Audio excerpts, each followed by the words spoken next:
Music is something that has always been very near and dear to me. I grew up on piano lessons and choir and played the trumpet and guitar intermittently. Music's just always been something that I shared with friends and family. I also, of course, love a big old road trip. So I figured, why not combine the two and go do what works best on a motorcycle? Move through the places where America's musical traditions have roots, smell the air, feel the soil of the places that birthed these gems of American culture. Bluegrass, country, Memphis soul, the blues, jazz, and old-time string music.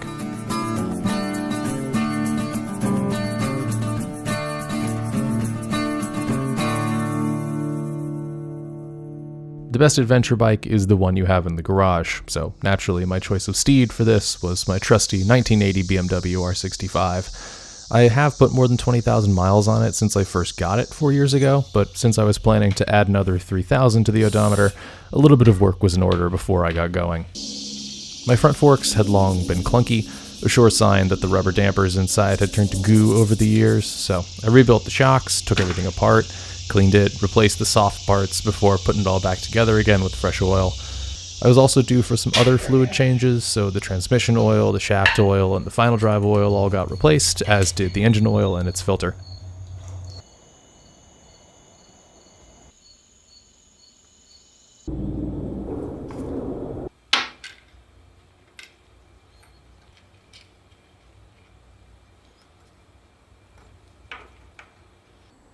I also wanted to check the swing arm bearings, so I had to grind down a socket to get the lock nuts loose and feel how the bearings were.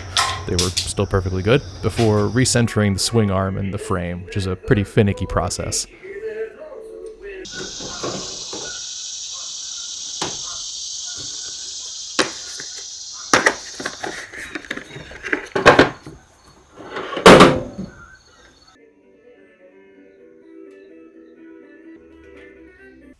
Along with a few other small bits, like airing up the tires and installing a custom rear top box courtesy of Harbor Freight and a /6 single seat from Boxerworks, it wasn't too long before I was ready to hit the road. Part of the reason I love the old Airhead is its simple mechanical nature, but the main reason I like these things is because there's a really good community that exists around them. And before I set off on my big solo road trip, I was lucky enough the weekend I planned to leave was the last days of summer, an annual campout hosted by the Maryland Airheads in Little Orleans. After work on Friday, I said goodbye to my wife and my cats, and headed up to the campground there about 3 hours from home.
I spent Friday and Saturday at the campground sharing stories and food with the others. Will and Delora, the air marshal of the Maryland crowd, managed the food, which was predictably delicious. On Saturday, folks went for different local rides to see the sights, so we decided to take a short trip about 80 miles away to the Flight 93 Memorial over in Pennsylvania. After getting some gas, we headed northwest on some lovely roads into Pennsylvania and onto the memorial.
For those who might be unaware, Flight 93 took off from Newark, New Jersey, the morning of September 11th, 2001. Hijackers commandeered the plane and intended to fly it into the Capitol building in D.C., but the crew and passengers fought back and ultimately crashed the aircraft into this field in Pennsylvania, killing everyone aboard. The memorial juts out of the landscape, overlooking the field where the crash happened. A museum tells more about the day and the actions of the 40 crew and passengers, and how their bravery saved the lives of countless others by thwarting this attack. I'll admit I have complicated feelings about monuments like this, given the 20-plus years of history that has followed the day's events, but there's no question that the passengers showed immense bravery and no doubt saved many, many lives through their actions. It is a very moving experience, and it's well worth seeing if you're in the area. On Sunday morning, it was time to head west. I packed up my things, loaded up my bike, and said my goodbyes to the other Airheads, and I set off on the back roads headed for Ohio. Yeah. I was headed to see my parents for a few days in Indiana, but I planned to spend the night in Ohio. I avoided the interstate, but sometimes the state highways were about as broad and also had trucks, so I eventually found my way to some smaller back roads and narrow lanes.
I stopped in a town called Grafton in West Virginia for lunch at a really nice spot called Leonard's Grill. The town itself apparently used to be a major railway junction for the Baltimore-Ohio Railway. At the time, they built these imposing Beaux Arts buildings for the railway depot and the hotel, and there's a lovely marble post office as well. The other buildings from that time were still around, including one right across from where I had lunch. It was a really lovely brick building. It was built by a family of Italian immigrants, according to a plaque on the outside of the building. Evidently, the apartment upstairs was very nice back in the day. But today, the place is pretty ramshackle. The buildings are badly maintained, and some have fallen down or been removed, so there are these big gaps between the buildings, their neighbors long gone. But of course, I had plenty more towns, thriving or otherwise, to get through still. So I got back on my bike and headed to my campsite for the night over at Burr Oak State Park in Ohio.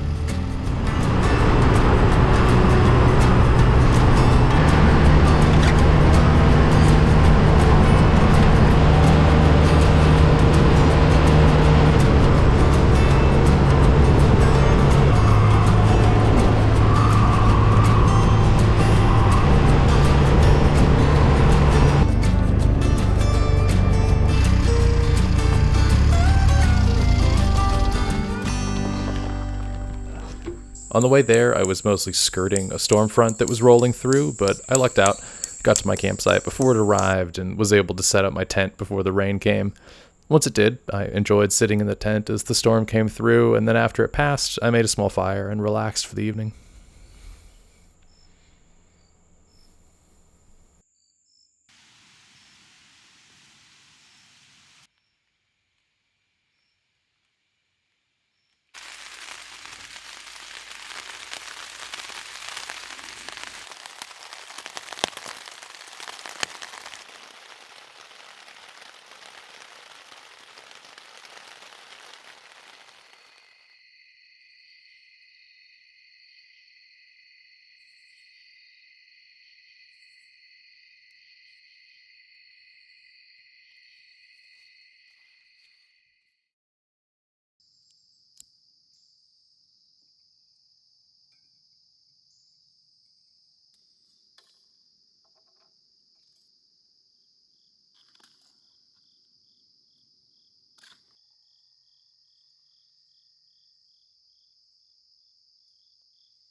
In the morning, since I was by a lake, I threw a few casts in before getting on the road home to my parents' place in Indiana.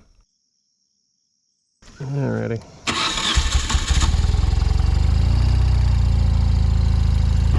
Enjoy the good weather while it lasts. I know it isn't gonna.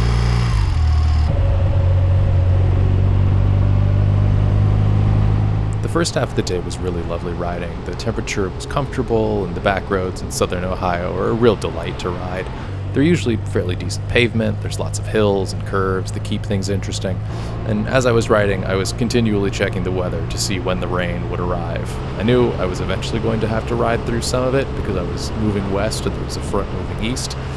Once I hit the rain, I decided just to say screw it and get on the highway and just hammer the miles home. My rain suit was finally giving up after having had it for multiple years, and by the time I got into my parents' house, I was just thoroughly soaked. The boots were soaked, pants soaked, gloves soaked, though that was a given. It did keep my torso dry though, that was the one consolation prize I got.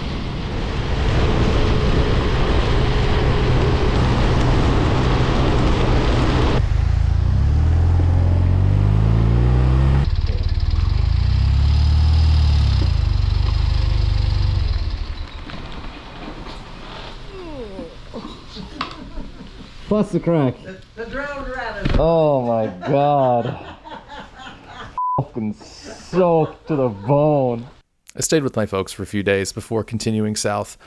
My dad had some old footage that his dad shot back in the 60s at their glider club in Indianapolis that we watched, so that was really cool. I also acquired myself some new rain gear that actually worked. Robot man. Guys, Be safe. love you guys. Then I was ready for my first big music destination of the trip, aiming to get all the way to the outskirts of Nashville for the day. Little did I know, though, the day would probably end up being the most serendipitous of the trip. I set off relatively early and decided I would swing by my old college town in Bloomington, since it was relatively on the way. Go Hoosiers.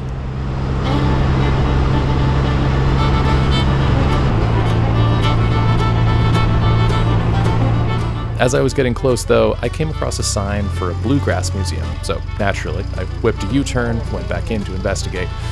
Turns out, Bill Monroe, the Kentucky-born father of Bluegrass, and his brothers first came to Indiana in 1929 to work in the oil refineries.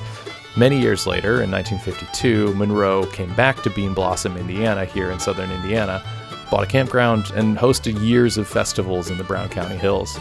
The place had a little museum with pieces from Monroe and his most famous bandmates, Earl Scruggs and Lester Flatt, among others.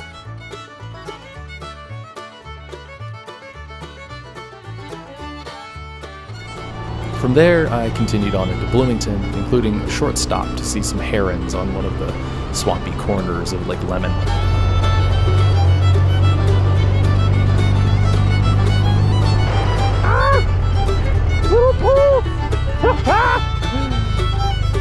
What's up, guys? Love it!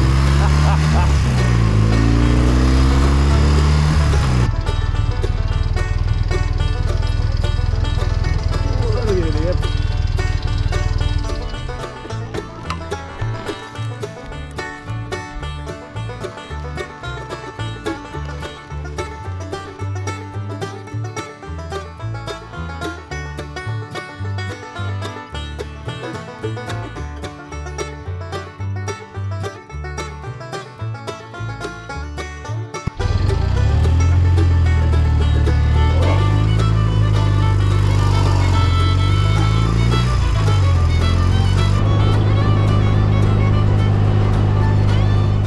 I grabbed a bagel in town where things seemed pretty much the same as when I left 10 years ago, no big surprise. From there, though, it was time to turn straight south and head toward Nashville for the night. The weather forecast called for heavy rain, so I ended up booking myself a motel for the night instead of camping. I plugged in the address for the place outside of Nashville and set off on my merry way, unaware that I was about to stumble on another musical gem on the way.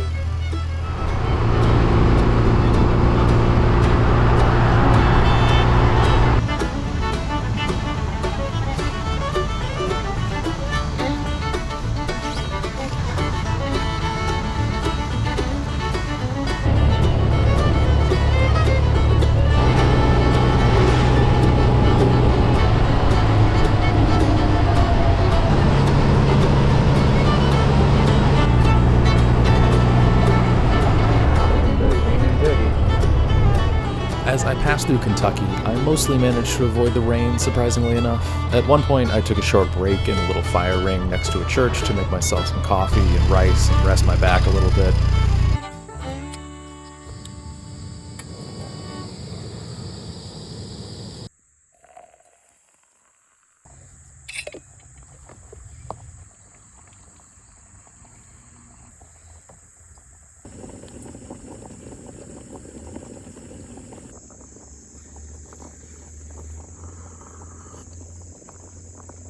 Not bad. Thank you, local Baptist church, for the use of your fire pit. Time to go.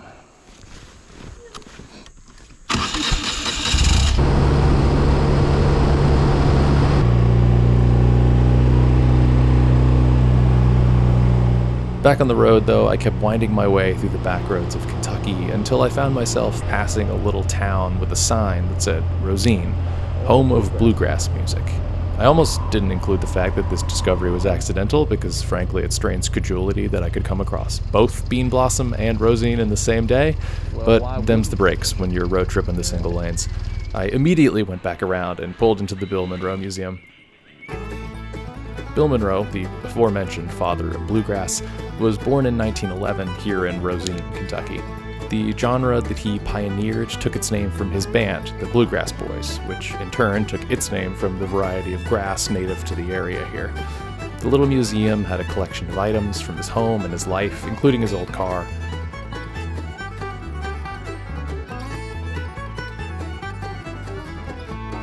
And there was also some display cases that had some of his mandolins, including one that was built just for him and included inlays painted the same color as the porch of the family home just up the road on Jerusalem Ridge.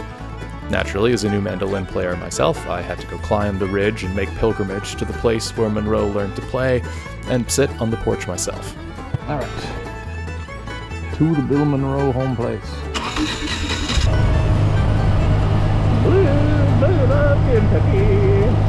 Bill learned to play the mandolin not because he wanted to, but because it was the instrument that was left over after his brothers already chose theirs.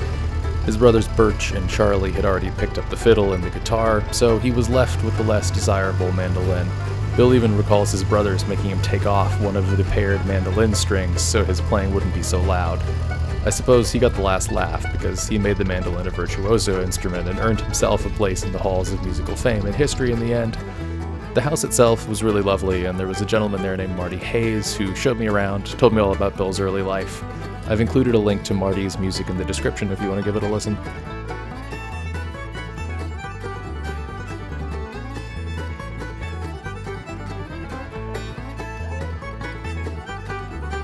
Hey, Stanley.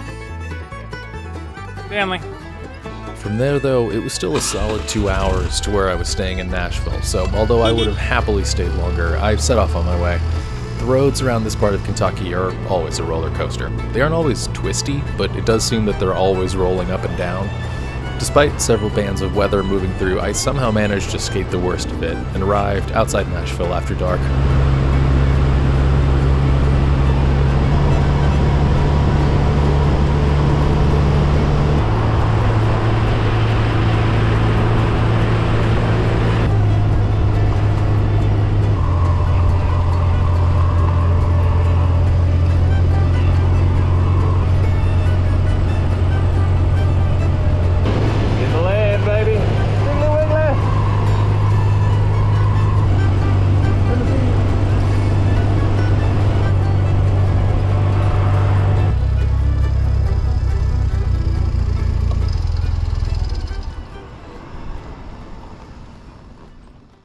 I awoke in arguably the most important city for modern American country music.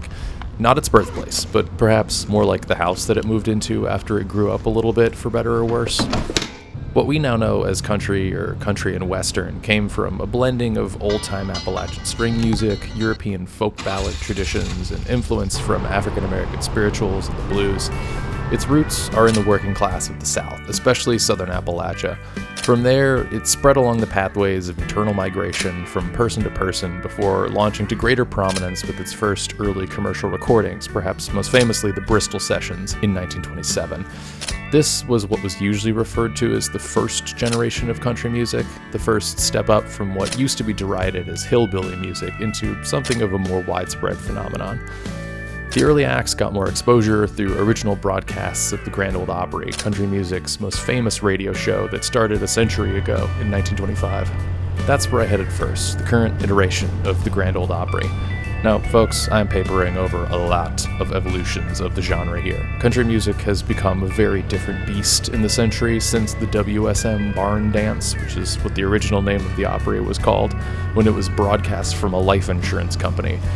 Today, in my view, unfortunately, the Grand Ole Opry is not a home anymore for homespun, heartfelt music, but more of a shrine to American corporatized, sanitized, and, in my view, sometimes sterilized music. The present building of the Grand Ole Opry is massive. It is surrounded on all sides by an equally massive mall.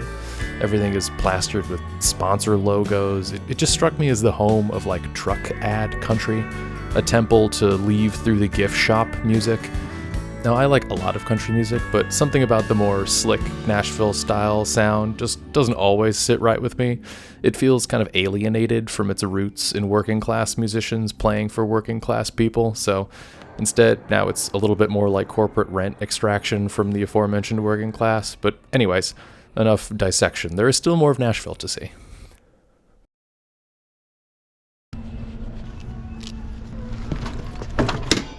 All right.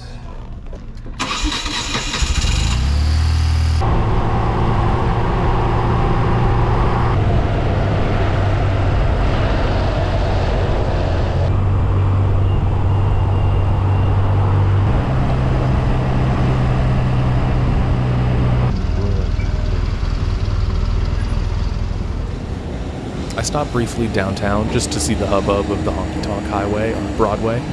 There were so many bars with live music. Some of it was covers of rock and roll adjacent country, and some of it was more traditional honky-tonk style music. You'd walk by, and all the bars have open doors and windows, so you can get an idea of what's going on in there. So the noise on the street was like a real racket.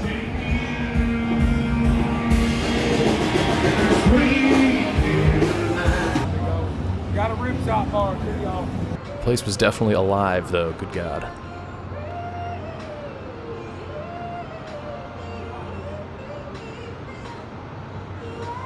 After that, I wanted to stop by Carter Vintage Guitars, which is a small guitar shop a few blocks outside the downtown core. I originally came across them through their very, very good YouTube channel, where they invite musicians to come pick a guitar and an amp and just play simple, stripped-down versions of their songs. I really recommend looking through it. They have such good stuff there. When it's just a musician and an instrument with a few other intermediating factors, I feel like you get some really, really beautiful music. The other cool thing about this place is that they will let any unwashed schlep off the street, me, into this place, pick up a $5,000 mandolin and just play it in a practice room, which is exactly what I did.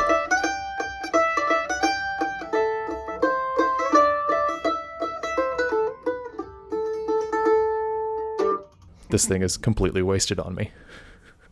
On my way out of town, I made one final silly detour that was recommended to me by a friend. I went to see the Parthenon, a one-to-one recreation of the famous Greek building atop the Acropolis here in Tennessee that now houses an art museum. I didn't have a ton of time, so I didn't go in. I do hear the museum is very good, though. But I had a look around and had a giggle at the local meathead content creators taking advantage of the beautiful lawn. Anyways, after Nashville, I was headed to Memphis to see some soul music, so I wanted to get part of the way, so I found myself a campsite in between the two cities at Natchez Trace State Park.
So it's like just down the way. Okay, we're almost there.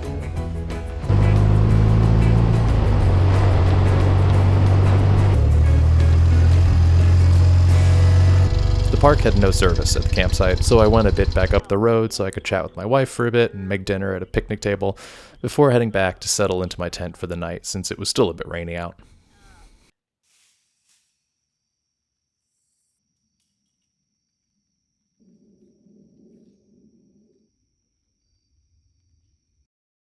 The next morning, I had to munch about another 100 miles to get to Memphis, the home of soul music, and many other influential strains of American blues, gospel, rock, rap. There's any number of sites I could go see. Graceland, the Metal Museum, Beale Street, but I settled on 3. One very cool, one very somber, and one very silly.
First up was the cool one, that being Stax Records.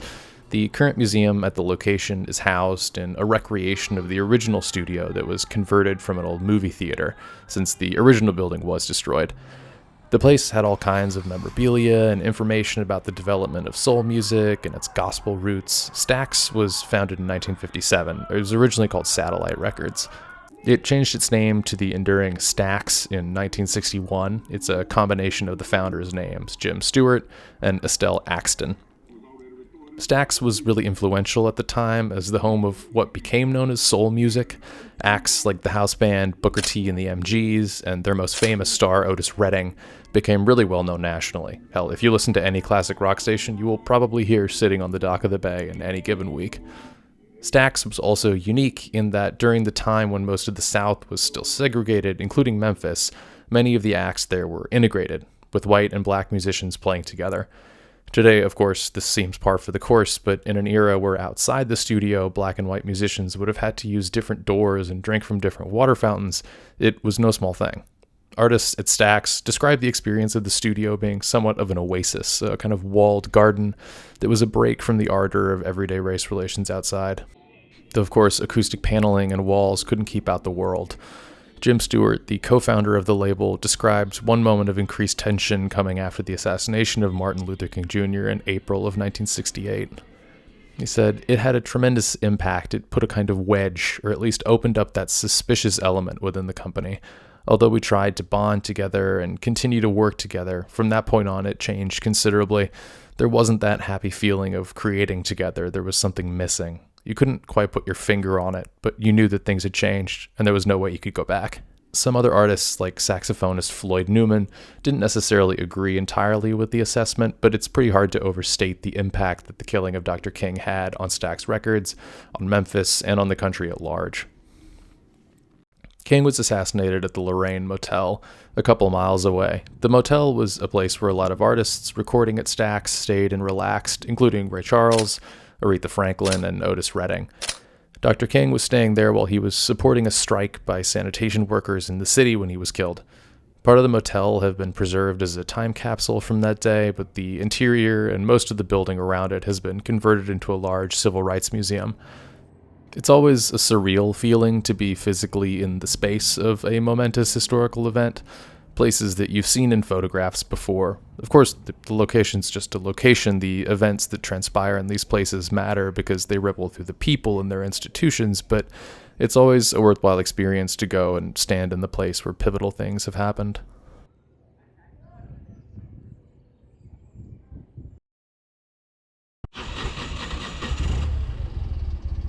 At this point, I had one more thing to see in Memphis on my list, and it was whimsical and silly. It is the largest pyramid in North America, on the banks of the Mississippi River. It is, of course, the Bass Pro Shops pyramid I speak of. Bruh. The Holy Land, we have arrived.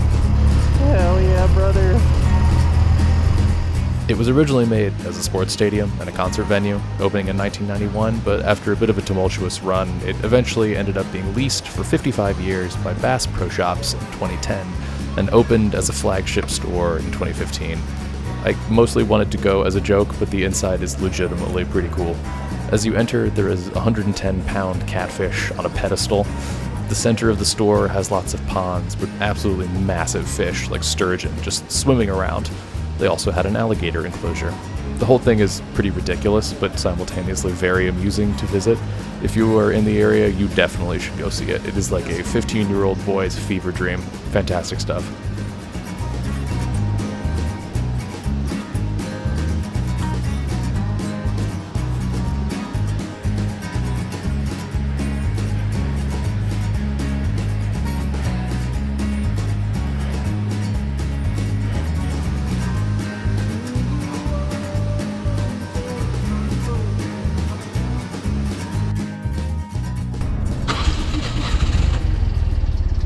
From there, it was time to leave the land of soul music and head to the cradle of the blues, the Mississippi Delta.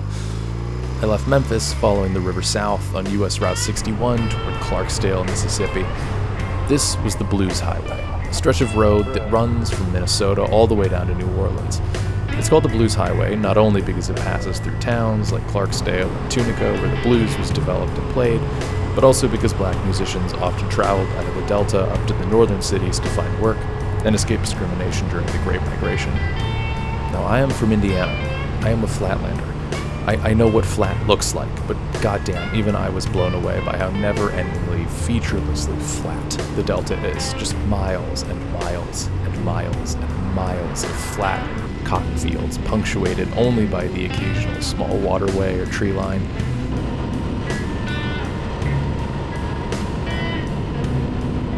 As I got closer to Clarksdale, I passed baled cotton by the road, ready for pickup, and as I ticked away the miles, I just couldn't help but marvel at the breadth of the place and be somewhat overwhelmed by the thought of just how many human hands it would take to work these fields before the mechanization of the process. Just so much toil and sweaty brows and broken backs to crack the earth and make it yield king cotton.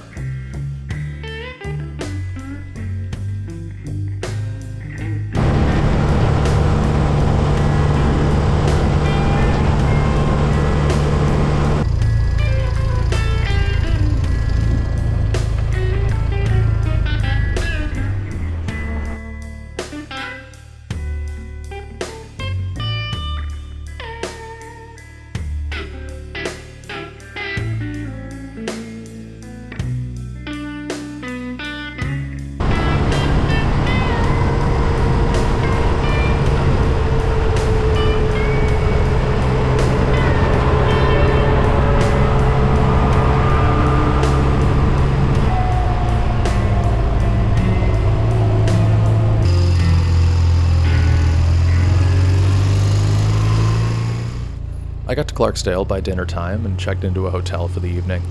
There weren't too many camping options down here, and sleeping in a real bed and getting a shower is a nice treat every once in a while. Plus, I was in Clarksdale. I wanted to go have a few too many high lifes and see some blues. I had a quick jog over to the Crossroads, where the guitarist Robert Johnson reportedly sold his soul to the devil in exchange for his musical talent. Today, well, it's a crossroads. That's about it. After that, I cleaned my road-weary self up a bit, and then set off to go see some music over at Ground Zero Blues Club, just a few blocks away.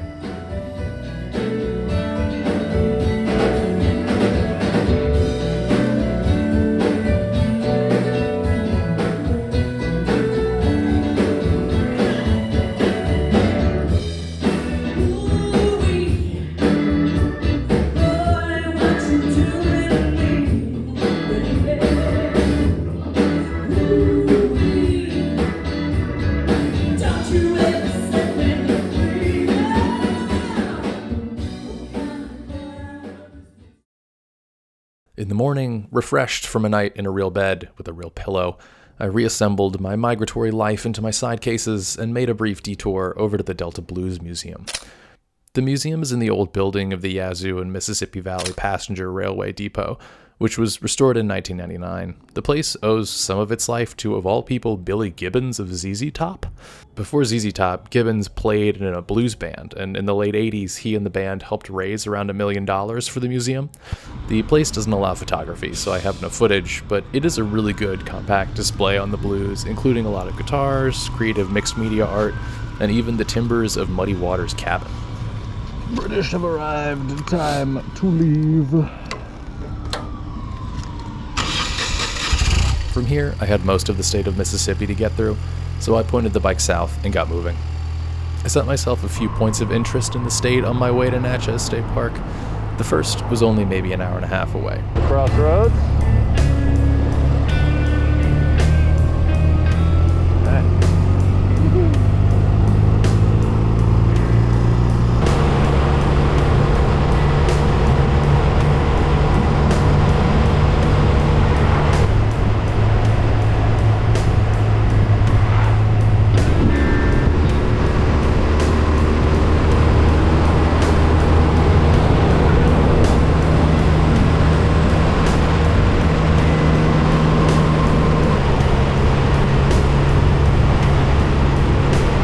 I also saw some baby raccoons on the way that were very cute.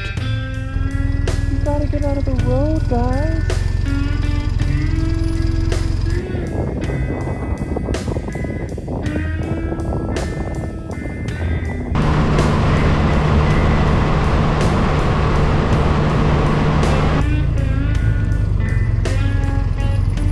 Anyway, I partially wanted to see this because I wanted to set some POIs off the main highway to get onto some smaller roads, but also because it was a really pivotal location in the civil rights era. The Bryant Grocery was where, in 1955, a 14-year-old Emmett Till went in to buy candy, may or may not have flirted with the proprietress of the store, and was later abducted and murdered by the relatives of the store's owners. Till's brutal murder catalyzed the civil rights movement and contributed to the passage of the 1957 Civil Rights Act, and drew national attention to the state of racial injustice in Mississippi and the South in general. The grocery building itself is now falling down. It's overgrown, it's unpreserved. I'm of two minds about it. Are we supposed to preserve these places to remember things that happened, or are they better off resigned to the dustbin of history? I'm not sure. I came to visit this place not to indulge in some kind of voyeurism of suffering, but in pursuit of context. The blues themselves are an expression of facing a world that is uncompromising and hard, and offering few options to make things any better, but still facing it by digging deep into that vein of sorrow to make music. And you can't understand the blues without understanding the Black experience in the South, and you can't process that without understanding the state of race relations at the time.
From there, I headed to Indianola, the hometown of the inimitable B.B. King, for some lunch. One of my favorite things about road trips like this is stopping in at little homespun family restaurants and enjoying some soul cooking served on styrofoam. For this, I popped by Betty's Place, a little restaurant in what seems like it used to have been a gas station or something. The smoker was going out back, and the pulled pork and the potato salad were excellent.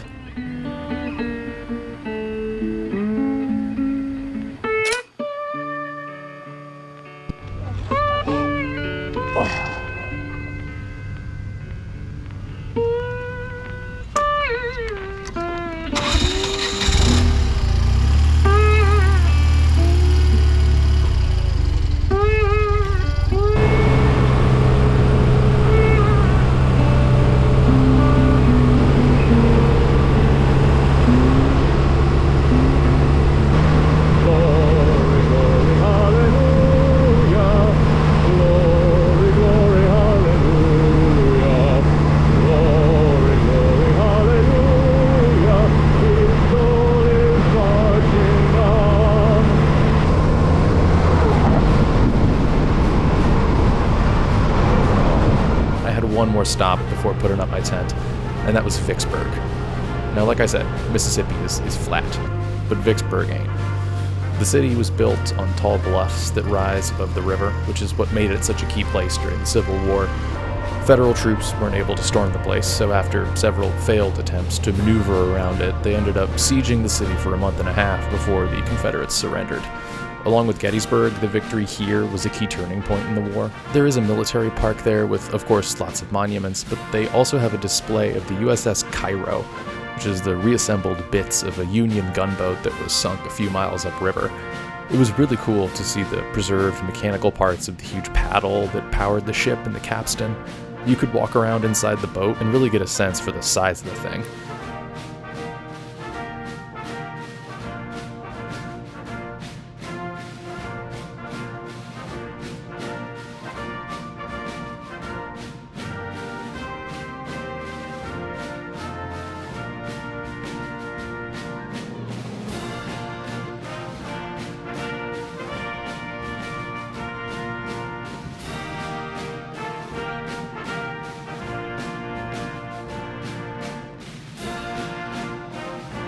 Also, the bluffs around Vicksburg really give you a good view of the mighty Mississippi.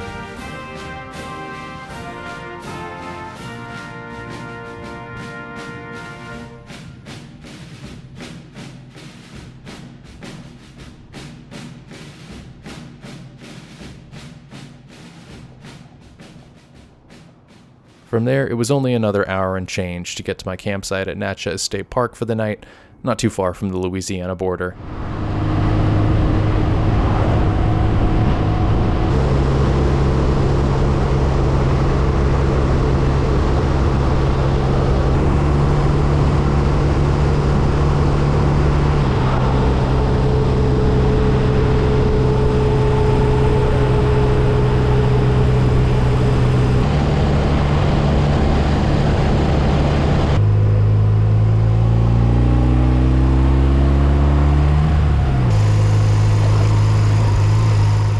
They had a nice area for tent camping only, away from the RVs, and I had the place to myself so I could make a fire and badly play my harmonica without annoying the other campers.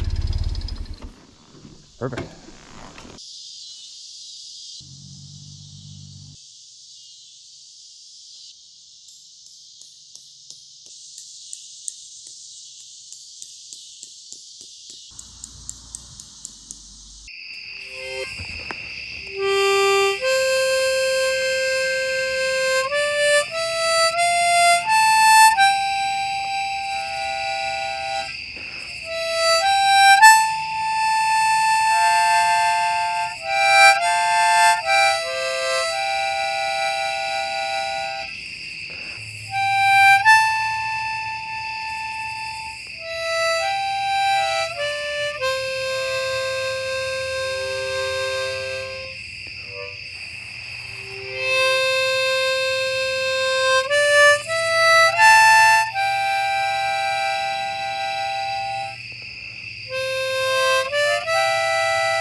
The next morning, it was time to get to the southernmost part of the trip, New Orleans.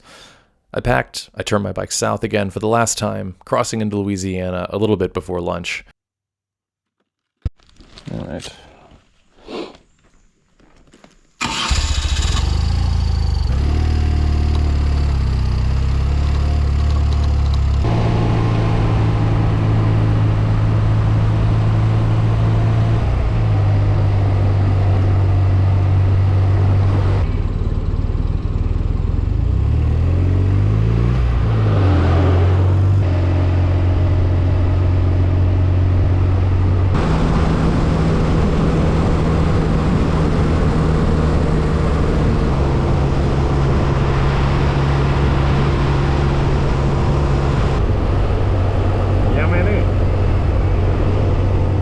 I wanted to start taking in some local flavors, so I searched for somewhere to get some gumbo, and came across this fun little restaurant called Swamp Monster in Franklinton, Louisiana. It had all kinds of goofy Bigfoot decor inside, and the seafood gumbo I got was very good. After chatting with one of the restaurant owners, paying my bill, he gave me this little plaque that was made out of license plate material since I came from so far. I carried it all the way back home with me. After a couple more hours, it was time for the last bit before I hit the city proper, and that is crossing Lake Pontchartrain.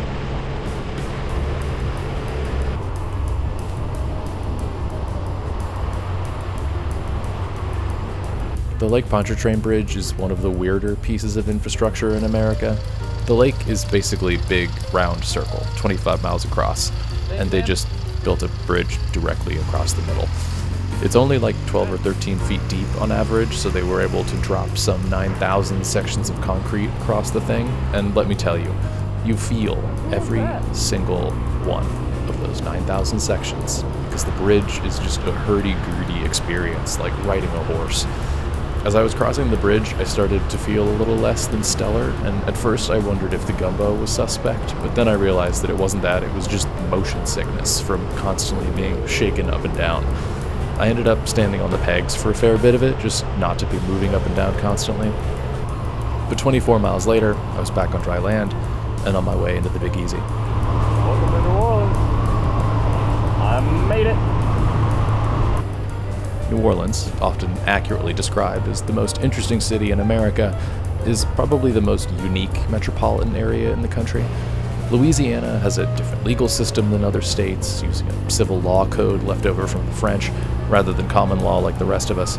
Its syncretic history is a French, then Spanish, then French again colony, with all the commensurate shifting and changing of peoples and cultures, has resulted in a place with a ton of variety.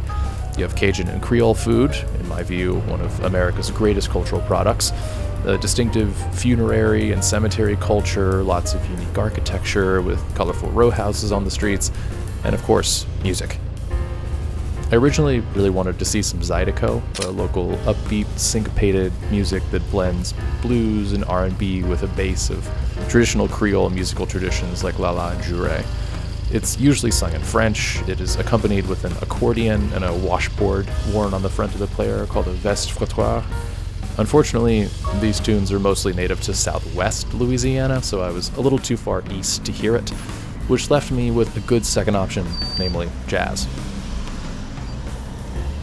Jazz was born here in New Orleans in the melting pot of Creole, African American, and European musical traditions. It started as a product of the black community first, combining blues and ragtime with local brass bands, the gospel traditions of the church, and field hollers of enslaved people.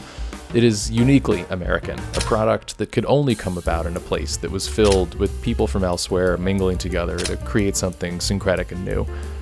And it's wonderful for it. Jazz is improvisational, it's alive, it's colorful, it's sometimes challenging, and it's continued to expand and grow into new forms that make the genre so wide-ranging as to be very difficult to mark the boundaries.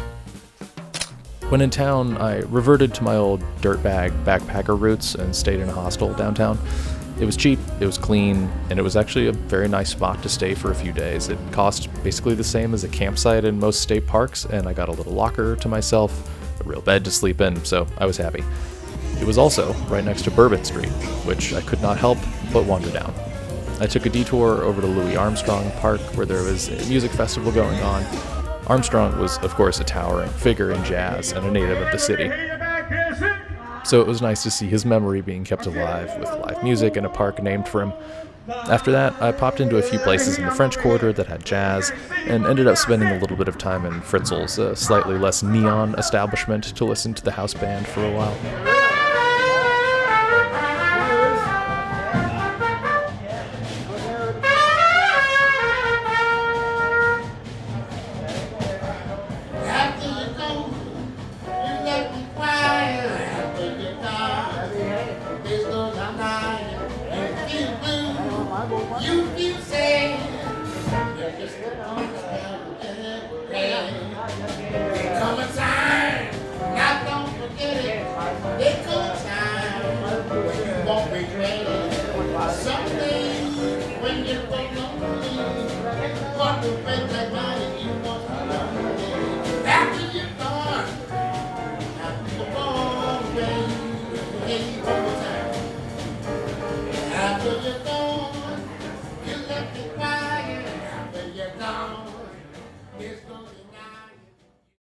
The next day, I decided I needed to go see some of the local flora and fauna, so I hopped on the bike in the morning and headed for the Barataria unit of the Jean Lafitte Nature Preserve, a big-ass swamp to the south of the city. It is named after the famous pirate who operated in the area and helped the U.S. repel the British from the city during the War of 1812. The place is like you'd expect, a huge swamp with lots of biodiversity. Cypress trees rise out of the wetland ground, and there's flowers and bugs everywhere.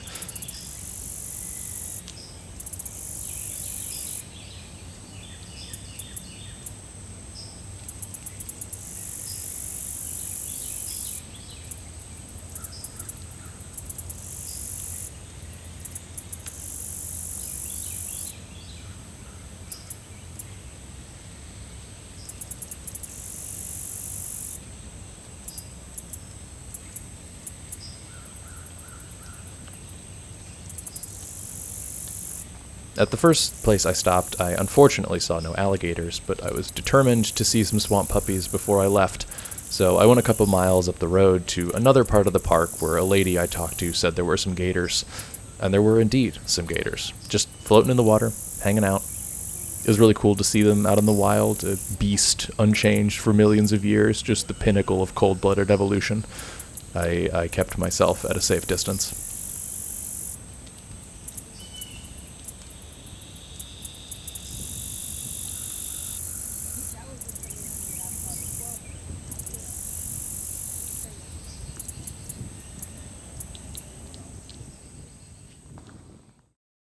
I stayed in NOLA for 2 days, popping around, see the sights, try some of the food and drinks, enjoying all of it.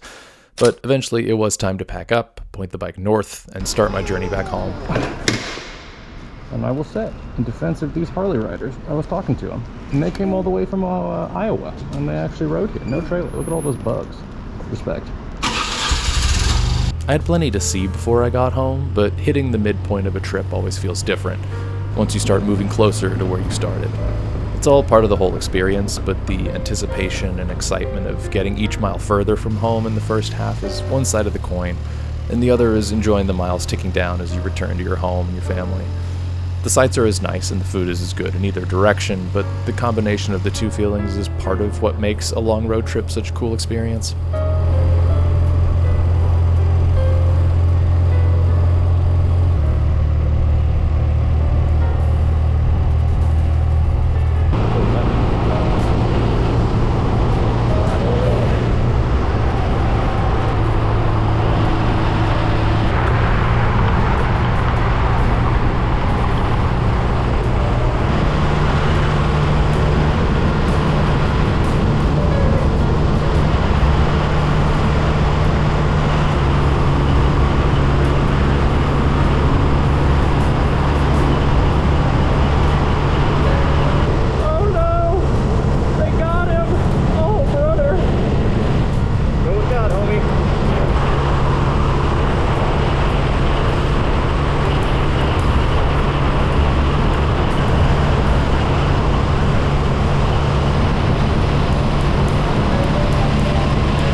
First day back, some of the sights took me along the Gulf of Mexico because I took US 90 east to skirt the sandy coast for a while.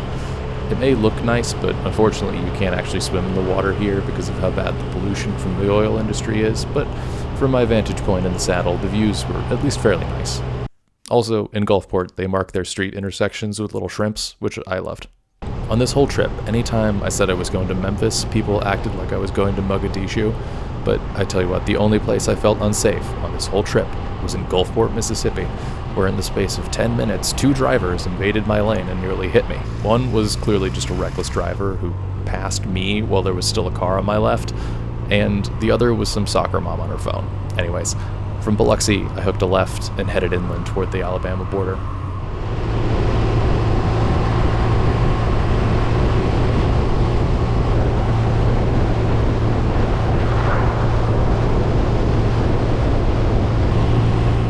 I stopped in a little town called Clarksdale for lunch at Hokey's Barbecue.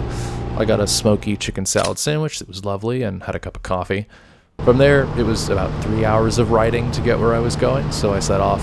The ride from there was not super interesting. Parts of the roads were quite small and scrappy once I crossed into Alabama. They clearly don't have a ton to spend on infrastructure. Most of the smaller roads off the main county lines are still red dirt roads, which is charming for me passing through, but I imagine it's probably a little annoying for the folks who actually live here when it's rainy.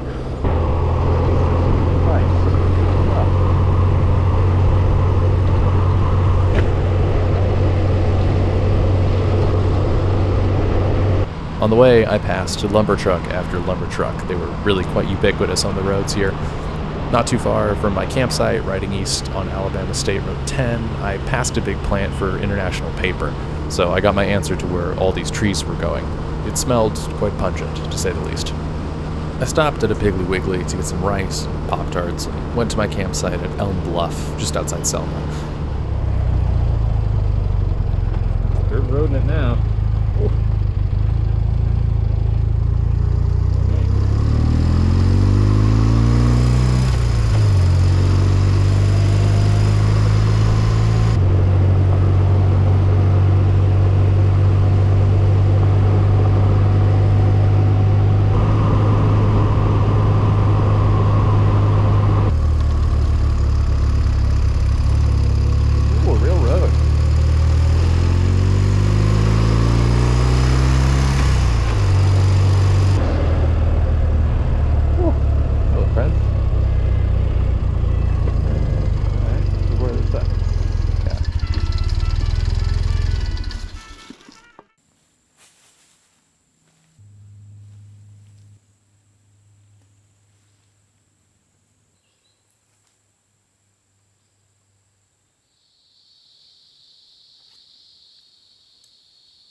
The campsite was really lovely. It was right on the banks of the river.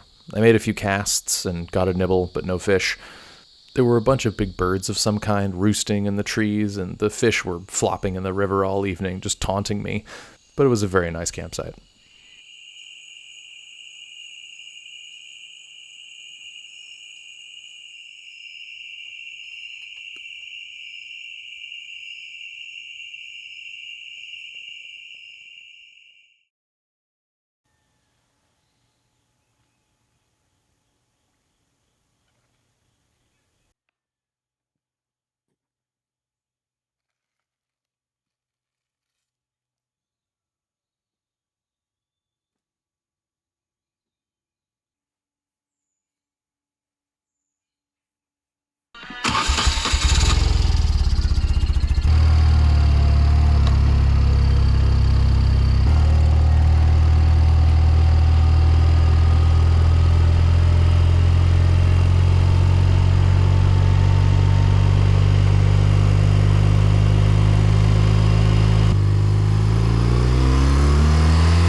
In the morning, I headed into Selma to get some coffee and breakfast.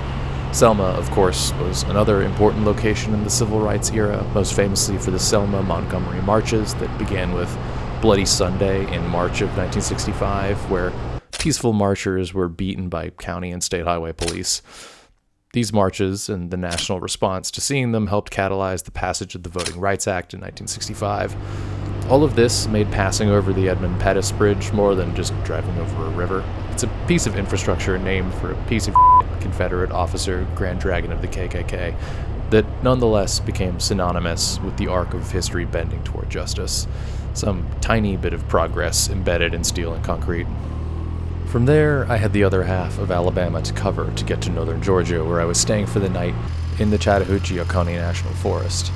The riding from Selma to Georgia was really much of the same, lots of gentle rolling hills with a mixture of farmland and managed pine forests. When I crossed the line into Georgia, there wasn't even a sign. I just got "Welcome to Georgia" alert from Google. The roads did improve a fair bit at that point, and I saw fewer dirt roads coming off the main avenues I was on. And as I got further and further into northern Georgia, the landscape started to change from gentle rolling pastoral hills into the larger foothills of the Appalachians, the very southern skirt of the big range that would run me all the way home.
My site at Cooper Creek was one of the nicest camping nights I had the entire trip. My site was right next to this little brook that ran by with nice clear water through the forest. I spent some of my time at my site neighbor's fire too, a nice gentleman and his 2 kids who were out on a camping trip themselves. The place was completely out of cell service and completely idyllic. The water of the creek was a beautiful sound to lull you off to sleep.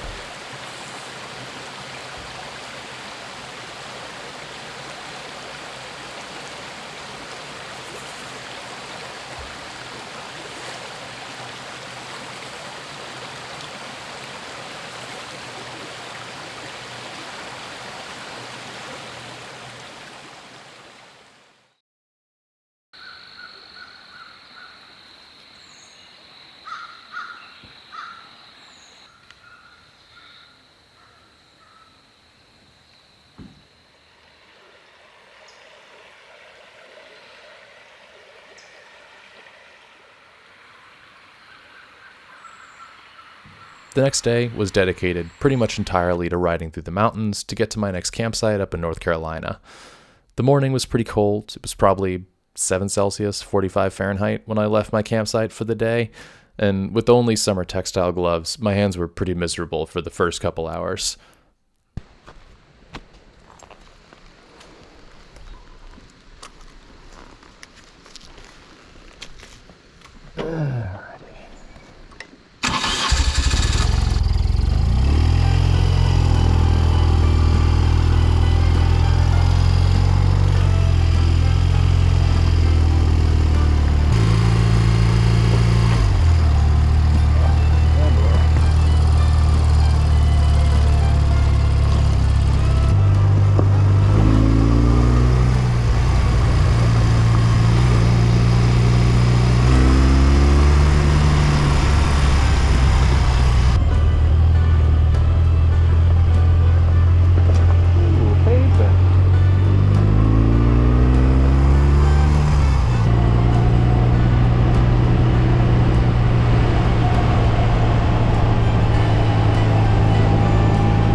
Love it. The roads through western North Carolina are, of course, wonderful. It's home to the famous Tail of the Dragon over in Deals Gap. But most of the small roads around here are well paved and twisty. They run through little small towns with little shops and breweries. I only had to cover around 200 miles for the day, but between the indirect roads and the stops to enjoy the local food and sights, I didn't get to my campsite in the Pisgah National Forest until the evening. I ended up having to go 20 minutes back into town after I got there to get some tins, though, because the local general store didn't have any. I was talking to a fella in the grocery store in town about it, and he told me that, oh yeah, they can only sell alcohol within the main city limits here, because the county apparently used to be dry until 2011. The campsite was very nice, if very developed. It had decent showers, which were very welcome, but all the sites were pretty close together. Thankfully, I lucked out. I didn't have anyone on either side of me, so I was fine, but I wouldn't recommend it for those of you who like a little space when you go camping.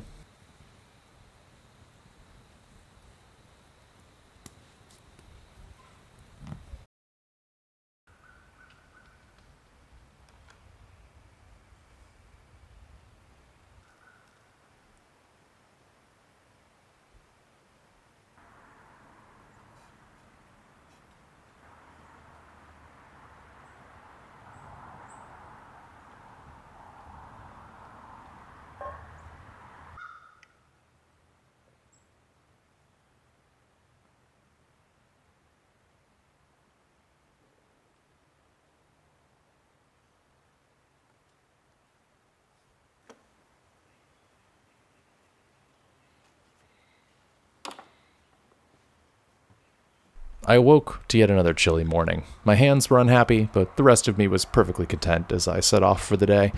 I had two main things to hit, the first of which would take me to the second. The Blue Ridge Parkway is a winding pleasure road that runs 469 miles through North Carolina and Virginia. It's not just a road, but an elevated park built to help the region claw its way out of the depths of the Great Depression and preserve and showcase the history and beautiful landscapes of the region. NPS describes it as a museum of the managed American countryside, and you can see the old pioneer log cabins, example of early logging activity, and old mills.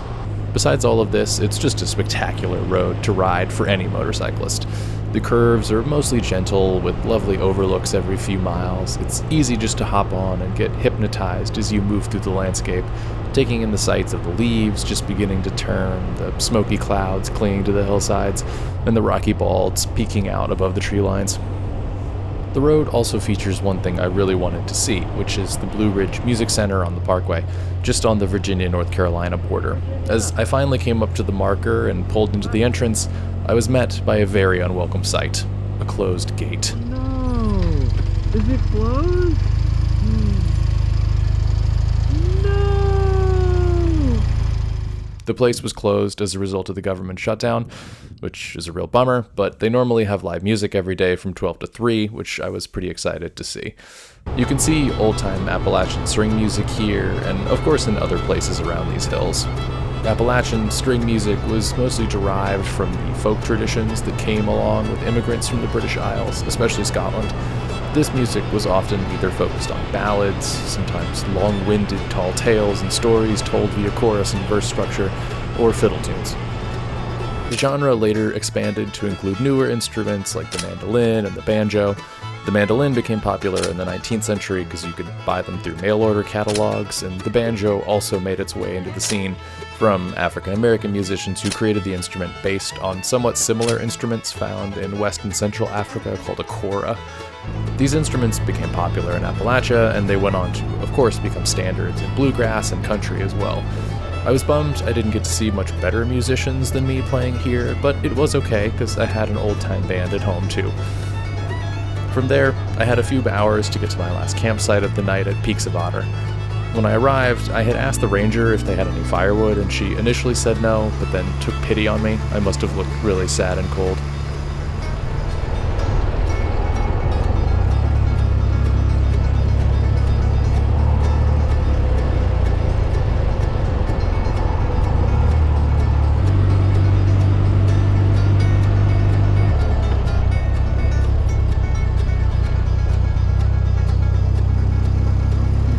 Hey there. How's it going? Do you guys have firewood? We don't have firewood. Okay. Oh, you know what? Hold on. You're in, because you're on the bike. Hey. We'll get you some. You sure? It's hard for you to carry firewood on your bike. Oh, no, I can strap it to the back. It's all right. You sure? Can I come back and just get it in a bit, or you guys don't need to deliver? We're gonna do our rounds anyways, Okay. and so we're gonna do our rounds. So when I do our rounds, I'll drop it off. Thank you. That's very kind of Just you. don't tell anybody. As I had many nights before, I set up my tent, relaxed by the fire, had a dinner of champions, a baguette toasted over the fire with half a block of cheddar. I spent my last night hanging out by the fire, thinking about the trip, reminiscing on the experience, and also looking forward to being back home the next day.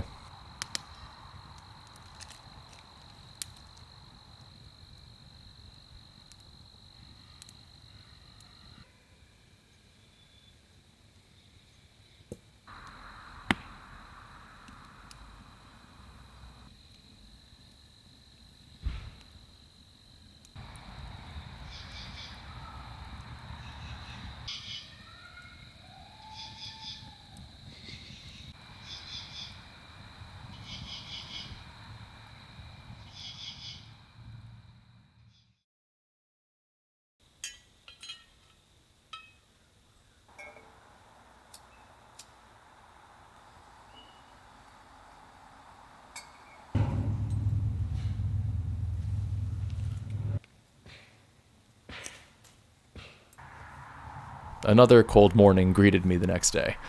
I gave my remaining fire starter to a couple next to my site who seemed to be struggling to get a fire going in the morning, and then set off. I figured if I got off the ridge and a little lower, it wouldn't be so cold.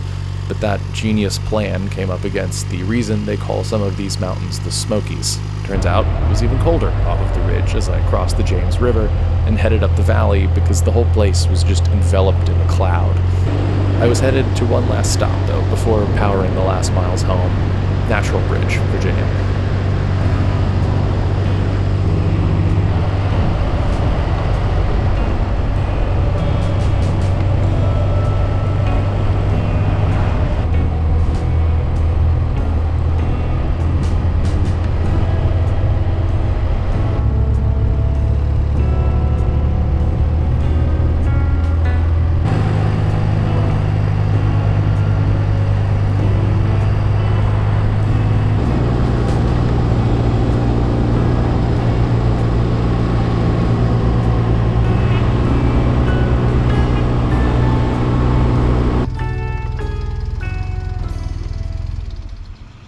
place is not very creatively named, but it does contain a very cool geographical feature. As the name would suggest, a natural bridge. It is a 215-foot-tall arch of limestone that goes over Cedar Creek, coming down as it flows to the James. The bridge is basically the last remaining part of what used to be a cave or tunnel that the creek flowed through. A young George Washington allegedly surveyed the place in 1750, and Thomas Jefferson liked it so much that he bought it in 1774. He described it as the most sublime of nature's works.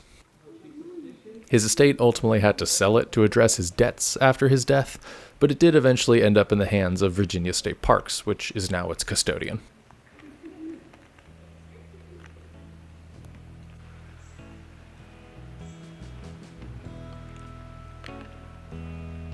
After seeing the bridge, it was pretty much the last stretch home. I got some lunch in Charlottesville, home of UVA, but other than that, the ride was fairly uneventful, riding along the gently rolling hills of the Piedmont. The weather was nice, and the last 100 miles were really just a good time to think about what a cool experience the trip had been, getting to see the different patches of the great quilt of American music, all stitched to each other in interesting ways. The musical traditions I saw and thought about are interconnected in different ways by trading instruments and lyrics and chords and lines. I think this great corpus of American music is something very beautiful. It's a product of a melting pot society. You simply can't have musical traditions that we have without significant exchange of people, ideas, and traditions and languages and backgrounds.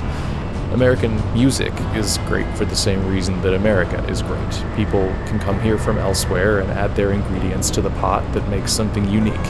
You can't find that elsewhere in the world. You don't get bluegrass without the influence of Highlander Scots. You don't get blues without the experience of West Africans brought here through the Middle Passage. And you don't get country music without the influence of blues. All of these things are syncretic. They combine the old and the new, and that is what makes them beautiful. American music is on the other side of the ridge. It's across the lakes and rivers.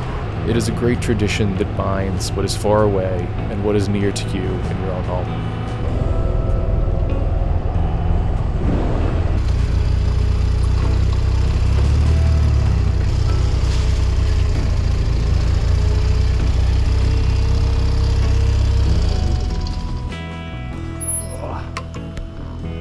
Bonjour.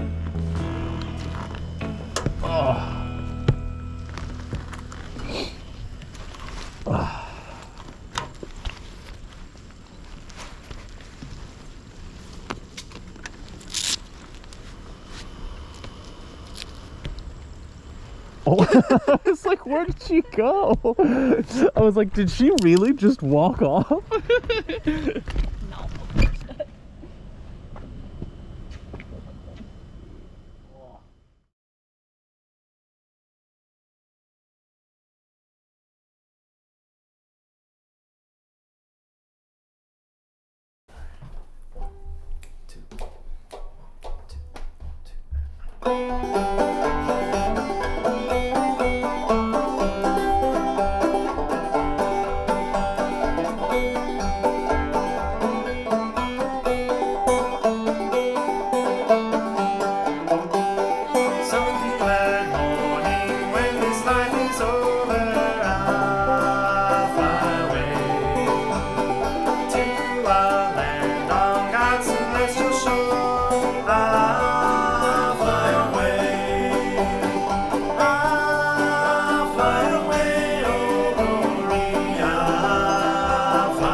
I'll fly away. One more time.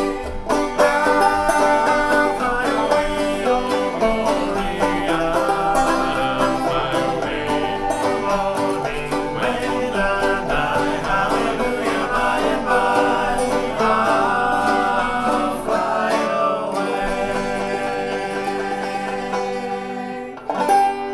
away. Lovely. That's great. Good crack. That's great. Good run. Good run. Crack.